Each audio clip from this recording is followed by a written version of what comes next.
আসসালামু আলাইকুম। আমি যখন ভিডিও করছি এই মুহূর্তে বাংলাদেশের মাননীয় প্রধানমন্ত্রী চীন থেকে আকাশে উড়ে বাংলাদেশে আসছে, অর্থাৎ তিনি এখনও আকাশে। চীন তাদের স্পেশাল ফ্লাইটে অত্যন্ত নিরাপত্তার সাথে এবং নিরাপত্তার সর্বকুল ব্যবস্থা করে জনাব তারেক রহমানকে সসম্মানে বাংলাদেশে পাঠানোর ব্যবস্থা করেছেন। তার পূর্বে যে ঐতিহাসিক সম্মানে ভূষিত করেছেন জনাব তারেক রহমানকে, চীনের বৈদেশিক কোনো রাষ্ট্রপ্রধানকে এতটা সম্মাননা প্রদান অত্যন্ত বিরল এবং এটি ছিল দৃষ্টান্ত স্বরূপ। চীনের প্রধানমন্ত্রী থেকে শুরু করে সকল জরুরি বিষয়ের পানি বিষয়ক মন্ত্রী, আবহাওয়া থেকে শুরু করে ব্যবসা, সবাই তাকে যে উচ্চতর সম্মানিত করেছেন।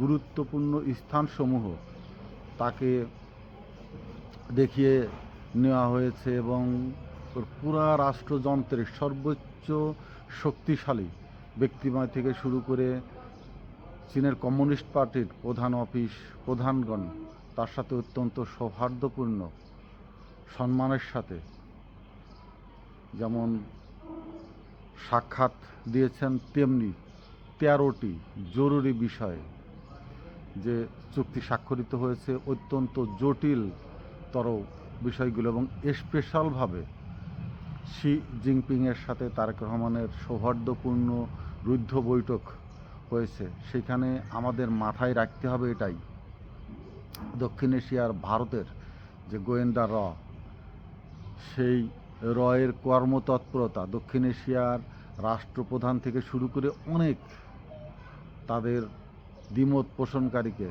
তারা খুব সিদ্ধ হস্তে হত্যা করেছে, খুন করেছে। বাংলাদেশের রাষ্ট্রপ্রধান সে যেই হোক, শেখ মুজিব থেকে শুরু করে আমাদের শহীদ রাষ্ট্রপতি জিয়াউর রহমানের হত্যাকাণ্ডেও রয়ের অনেকটা ভূমিকা ছিল এবং বাংলাদেশের রাজনীতি নিয়ে রয়ের যে কর্মতৎপরতা রয়েছে এবং ভারতের বিরুদ্ধে ইলিয়াসদের মতো লোক যারাই কথা বলেছে, ভারত তাদেরকে অত্যন্ত দক্ষতার সাথে খুন করেছে, গুম করেছে এবং তার সাথে যুক্ত হয়ে আছে মুসাদের এই নৃশংস হত্যাকাণ্ডেরগুলো অত্যন্ত নিকৃষ্ট এবং অত্যন্ত আন্তর্জাতিকভাবে ঘৃণিত।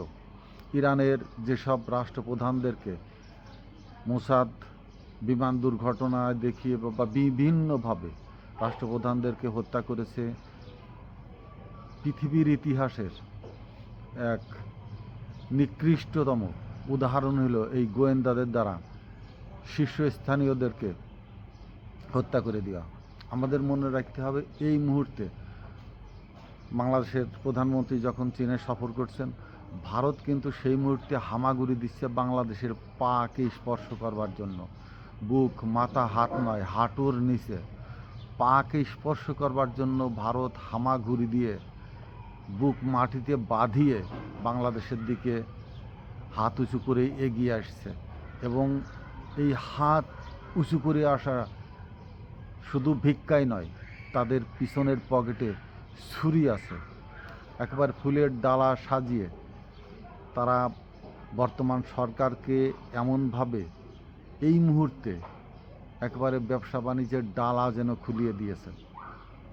তাদের পুরা বর্ডার যেন বাংলাদেশ সরকারের জন্য উন্মুক্ত করে দিতে চাচ্ছে। যা চাও সেটাই পাবে, কিন্তু চীন থেকে বের হয়ে আসো। কিন্তু এর পিছনেই রয়েছে সবচেয়ে বড় বিশ্বাসঘাতকতা, অর্থাৎ তারা টেনে নিয়ে বুকি ছুরি মারবে। এহেন কার্যকলাপ তারা 15 বৎসরই দেখিয়েছে। বন্ধুত্বের জায়গায় বসিয়ে ভালোবাসার কথা বলে বা বাংলাদেশের প্রতি প্রেম দেখিয়ে বাংলার সর্বস্ব একবার 71 সালে যুদ্ধর সময় থেকে শুরু করে এ পর্যন্ত ভারত বাংলাদেশকে যেভাবে লুট করেছে, যেমন নবাব সিরাজউদ্দৌলাকে হত্যার পর ব্রিটেনরা নবাবের গচ্ছিত ধন সম্পদ, অর্থ, দুর্লভ বস্তু নৌকা ভরে ভরে তারা কলকাতার কুঠিবাড়িতে জমা করেছিল এবং ইস্ট ইন্ডিয়া কোম্পানির সেই ব্যবসায়িক জাহাজ ভরে বোম্বে নিয়ে সেখান থেকে বোম্বে থেকে জাহাজ ভরে ভরে ব্রিটেনে পার করেছিল। ঠিক সেই জিনিসগুলোই ভারত বাংলাদেশের মাটিতে সংগঠিত করে আসছে এই দীর্ঘদিন ধরে। শুধু এইটাই নয়, তারা প্রকাশ্যে কতটা নগ্ন লজ্জাহীনতার পরিচয় দিয়েছে। বাংলাদেশ যখন মালয়েশিয়া এবং চীনের সাথে হাত মিলিয়েছে, ঠিক এই মুহূর্তে বাংলাদেশের নিয়োজিত রাষ্ট্রদূত ফ্রান্স, ব্রিটেন, জার্মানের মতো আরও ইউরোপীয় আরও বেশ কয়েকটি রাষ্ট্রদূতকে ভারতের নয়াদিল্লিতে তারা গোপনে ডেকে নিয়ে তারা সেখানে সলা পরামর্শ করেছে। তারা সলা পরামর্শ করে এখন যেটা বলছে, না আমরা রংপুর বিভাগ আলাদা করতে চাচ্ছি না, চিটাগাং আলাদা করতে চাচ্ছি না, বাংলাদেশে আমরা কোনো আক্রমণও করতে চাচ্ছি না। কিন্তু তাদের দূর অভিসন্ধিটা কি? তাদের দূর অভিসন্ধি ভিতরে বিশ্বাসঘাতকতার রাজনীতি। তারা বিভিন্ন প্রলোভন দেখিয়ে বা বিভিন্নভাবে ভয়ভীতির দিকে শেষ হয়ে গেছে। তারা ভয়ভীতি দেখিয়ে কিন্তু বাংলাদেশকে তাদের কাছ থেকে যোজন যোজন মাইল দূরে ঠেলে দিয়েছে। এখন তারা মিত্রতার সম্প্রীতি নিয়ে ফুলের ডালা সাজিয়ে এগিয়ে আসছে, যা চাবা তাই পাবা। যেমন ট্যুরিস্ট ভিসা খোলা একটি তার উদাহরণ। চিকিৎসা নিতে যাওয়া রুগীদের জন্য আরও বড় সুপ্রসারিত করে দিচ্ছে তাদের রাস্তা। যখনই চীন বলছে বাংলাদেশে তারা কয়েকশো অত্যন্ত উন্নত মানের হাসপাতাল এবং সেই হাসপাতালে নিয়োজিত প্রশিক্ষণপ্রাপ্ত দক্ষ ডাক্তার নির্মাণে এগিয়ে আসছে, বিনির্মাণে। সেখানে অবকাঠামো থেকে শুরু করে বিভিন্ন উন্নত মানের কোর্স প্রশিক্ষণের জন্য ডাক্তারদেরকে দক্ষ করে তোলবার জন্য অর্থ বিনিয়োগ করবে। তখন ভারত তাদের জায়গা আবার উন্মুক্ত করে দিচ্ছে, যে তাদের ভিক্ষার থালা যায়। ভিক্ষা তো বন্ধ হয়ে আছে, এখন হাতের থালাটাও যেন যায়। এই অবস্থায় ঠিক সেই সময় তারা বিভিন্ন রাষ্ট্রদূতদের নিয়ে বাংলাদেশকে নিয়ে আবার নতুন করে ষড়যন্ত্রে লিপ্ত হয়েছে। তাদের মুখ্য উদ্দেশ্য, তাদের ভিতরের বিশ্বাসঘাতকতাটা এখান থেকেই, যে তারা বাংলাদেশকে মিত্রতার ভান করে বা বাইরের অন্য কোনো দেশ থেকে আর্থিক সুবিধার কথা বলে চীনের সাথে গ্যাপ সৃষ্টি করা, ডিভাইডেড সৃষ্টি করা এবং চীন বিমুখ করে পশ্চিমাদের দিকে বাংলাদেশকে তারা টেনে নেবার জন্য মানসিকভাবে প্রস্তুত বা ভিতরে সেই ধরনের কর্মকাণ্ডগুলো তাদের ভিতরে রয়ে গেছে।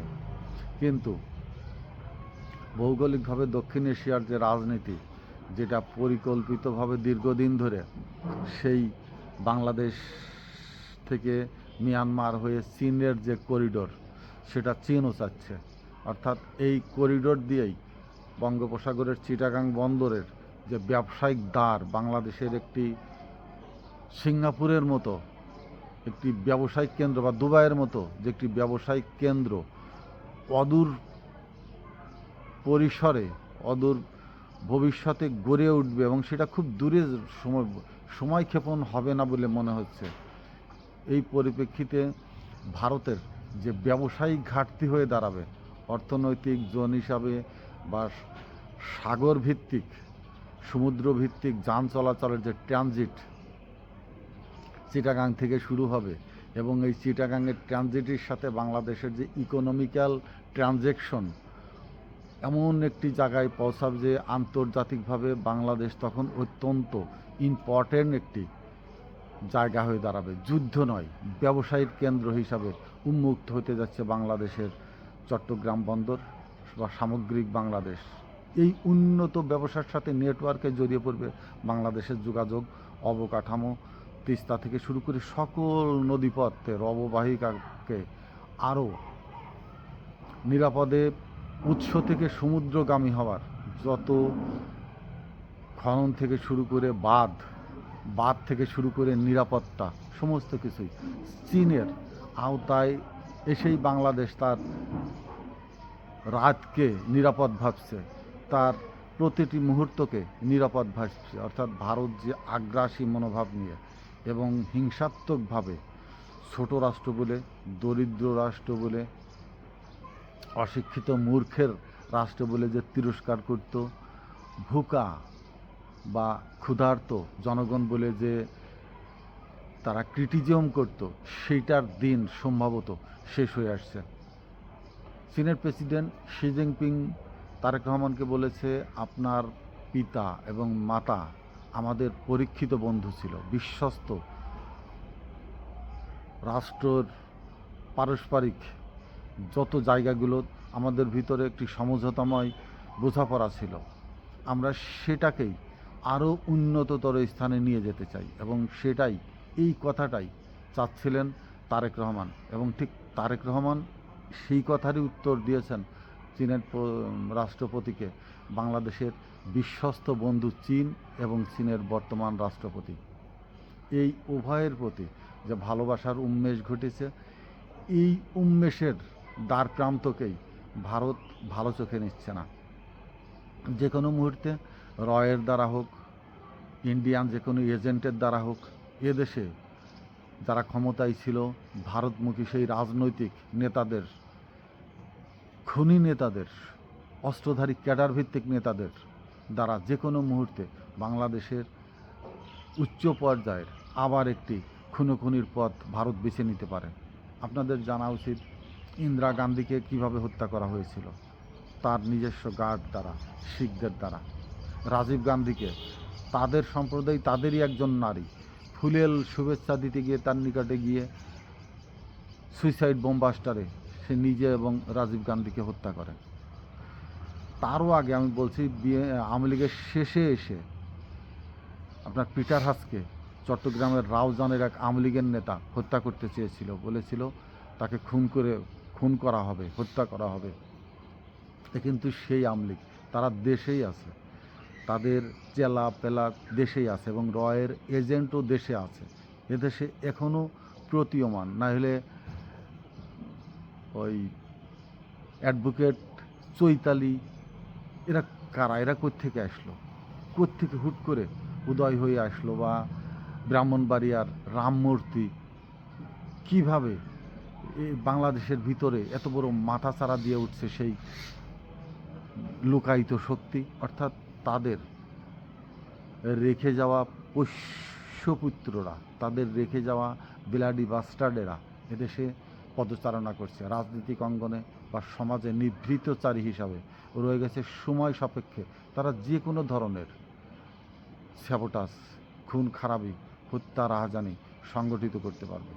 অতএব তারেক রহমানকে চীন নিরাপত্তা দিবে, বা নিরাপত্তার রাখার শুধু দিবেই না, ভবিষ্যতেও বাংলাদেশ সহ বাংলাদেশের যে রাষ্ট্রপ্রধানকে ঘিরে যে শক্তিমান নেতৃত্ব সংগঠিত হয়েছে, এদের নিরাপত্তাও দিকেও চীন খেয়াল রাখবে। যান্ত্রিক হোক, অবকাঠামোগত হোক, অর্থনৈতিকভাবে হোক, গোয়েন্দাদের মাধ্যমে হোক, কোনো স্যাটেলাইটের মতো কোনো নিরাপত্তাকারী, আকাশ নিরাপত্তার জন্য যদি কোনো ভৌতিক ভ্রাম্যমান স্যাটেলাইট বা যুদ্ধ বিমানের যা প্রয়োজন, কিনে হোক, ধারে হোক, লোনে দিয়ে হোক, তাদের পরীক্ষার জন্য হোক, বাংলাদেশের ভূমিকে তারা অভয়ারণ্য হিসাবে বিচরণ ভূমিতে পরিণত করবে, এবং সেটা বাংলাদেশের সার্বভৌমত্বের প্রতি সম্মান রেখে। অন্তত এটা নয় যে ভারতের মতো সর্বস্ব লুটে নিতে, বা ভারত যে কোনো সময় গিলে ফেলতে, বাংলাদেশকে তাদের অঙ্গরাজ্যে পরিণত করতে, বা তাদের রক্তচক্ষুকে আরও অগ্নিস্ফুলঙ্গ ছুটিয়ে বাংলাদেশের জনগণকে ভীতু সন্ত্রস্ত রাখবে। বাংলাদেশের সরকারকে তারা তাদের হাতের ভিতরে, কবজির ভিতরে রেখে চালানোর চেষ্টা করবে। এই জায়গা থেকে বের হওয়ার জন্যই চীনের সার্বিক সহযোগিতা বাংলাদেশ কাম্য করে, এবং উত্তর যেমন আজকে তারা সসম্মানে নিরাপত্তা দিয়ে বাংলাদেশের প্রধানমন্ত্রীকে বাংলাদেশে পাঠিয়েছে, ঠিক প্রতিটা মুহূর্ত তাদের দৃষ্টি তাদের চক্ষুর অন্তরালে নয়, চক্ষুর সম্মুখে রেখেই বাংলাদেশকে তারা সেইভাবেই দেখবে। একটি স্বাধীন রাষ্ট্র হিসাবে যেমন সম্মান দেখাবে, ঠিক যেন অন্য কোনো চিল শকুন এদেশের উপরে আর কোনো সেন দৃষ্টি নিক্ষেপ করতে না পারে, সেদিকেও চীন খেয়াল রাখবে বলে আমি বিশ্বাস করি। বাংলাদেশের প্রধানকে চীন যে সম্মানে ভূষিত করেছে, যে উচ্চ মার্গীয় রাষ্ট্রপ্রধান হিসাবে জনাব তারেক রহমানকে সর্বোচ্চ সম্মাননায় জায়গায় প্রদর্শন করেছে, উন্নীত করেছেন। পরম্পরায় বাংলাদেশ জাতীয়তাবাদী দল হোক বা ভারত বিরোধী যে কোনো শক্তিই হোক, বাংলাদেশে যতক্ষণ রাষ্ট্রপ্রধান হিসাবে থাকবেন, চীন সম্মানের সাথে দেশ এবং সেই রাষ্ট্রপ্রধানদেরকে সেই দৃষ্টিতে রাখবেন বলে এই মুহূর্তে আমি বিশ্বাস করি।